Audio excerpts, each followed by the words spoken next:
C വേണുഗോപാലിന്റെ മുഖ്യമന്ത്രി കസേര എന്ന മോഹത്തിന് മങ്ങലേൽപ്പിച്ചത്, അതിനുണ്ടായ കാരണങ്ങൾ അതെന്തെല്ലാമാണ് എന്നതാണ് ഇപ്പോൾ രാഷ്ട്രീയ കേരളം ഇവിടെ തിരയുന്നത്. വി ഡി സതീശനെ കോൺഗ്രസ് ഹൈക്കമാൻഡ് മുഖ്യമന്ത്രിയായി തിരഞ്ഞെടുത്തപ്പോൾ അവിടെ തിരിച്ചടിയേറ്റത് കെ സി വേണുഗോപാലിന്റെ മുഖ്യമന്ത്രി എന്ന സ്വപ്നങ്ങൾക്ക് തന്നെയാണ്.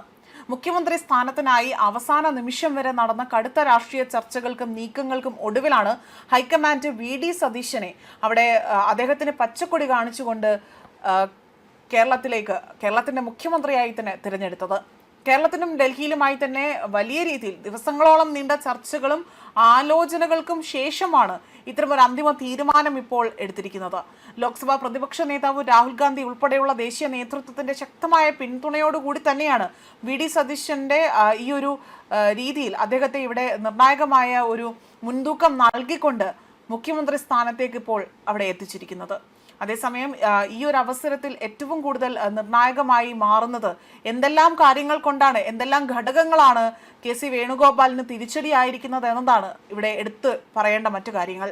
മുഖ്യമന്ത്രി കസേരയിലേക്കുള്ള പേരിൽ കെ സി വേണുഗോപാലിന് അവിടെ പ്രധാനമായും തിരിച്ചടിയായത് കഴിഞ്ഞ 5 വർഷത്തെ വി ഡി സതീശന്റെ മികച്ച പ്രവർത്തനങ്ങളും തീരുമാനങ്ങളും തന്നെയാണ്. ഉത്തരവാദിത്വത്തോടു കൂടി തന്നെ ഉപതെരഞ്ഞെടുപ്പുകളിലെ വിജയവും തദ്ദേശ തിരഞ്ഞെടുപ്പിലെ നേട്ടവും ലോക്സഭാ തിരഞ്ഞെടുപ്പിലെ വിജയവും സതീശന് ഏറെക്കുറെ തന്നെ വലിയ രീതിയിൽ നേട്ടമായിരിക്കുകയാണ്.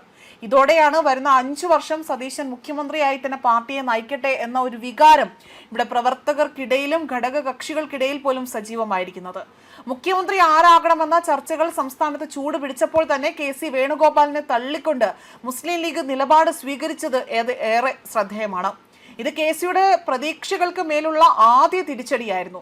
പിന്നാലെ തന്നെ ഘടകകക്ഷിയായ കേരള കോൺഗ്രസ്, RSP എന്നീ പാർട്ടികളെല്ലാം തന്നെ സതീശനോടൊപ്പം തന്നെ നിലകൊണ്ടു എന്നതും ഇതും കെ സി വേണുഗോപാലിന് വലിയ രീതിയിൽ ഒരു ശക്തമായ തിരിച്ചടി തന്നെയാണ് നൽകിയത്. ഇവിടെ ഏറ്റവും നിർണായകമായിരിക്കുന്നത് ജനവികാരവും താല്പര്യവും തന്നെയാണ്. സതീശൻ മുഖ്യമന്ത്രി ആകണമെന്ന് സംസ്ഥാനത്ത് ജനവികാരം ശക്തമായി തന്നെ ഉയരുകയും MLA പോലും അല്ലാത്ത കെ സി വേണുഗോപാൽ മുഖ്യമന്ത്രിയായി എത്തിയാൽ അതിലുണ്ടാകുന്ന പ്രതിസന്ധി പോലും ഇവിടെ എടുത്തു പറയുന്നുണ്ട്.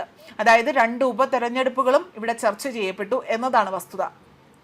ഉപതെരഞ്ഞെടുപ്പുണ്ടായാൽ ജനങ്ങളെ എങ്ങനെ അഭിമുഖീകരിക്കുമെന്നും വോട്ട് അഭ്യർത്ഥിക്കുമെന്ന ആശങ്കയും പോലും ഇവിടെ ഹൈക്കമാൻഡിൽ ഉണ്ടായി എന്നതാണ് മറ്റൊരു വസ്തുത. സതീശനെ അനുകൂലിക്കുന്നവർ തിരഞ്ഞെടുപ്പിൽ മാറി ചിന്തിക്കുമോ എന്ന് പോലും ആശങ്ക ശക്തമായി തന്നെ ഉയർന്നിരുന്നു. ഇതിനിടെ തന്നെ എവിടെ മത്സരിച്ചാൽ പോലും കെ സിയെ തോൽപ്പിക്കുമെന്ന സമൂഹ മാധ്യമങ്ങളിലെ വികാരം പോലും ഹൈക്കമാൻഡ് നിർണായകമായ ഒരു തീരുമാനമായി, അല്ലെങ്കിൽ ആ തീരുമാനമെടുക്കാൻ അതുപോലും കൈക്കൊണ്ടുവന്നതാണ്. ഇതോടെയാണ് പൊതുവികാരത്തിനൊപ്പം തന്നെ നിൽക്കാൻ ഹൈക്കമാൻഡ് തീരുമാനമെടുക്കുന്നത്.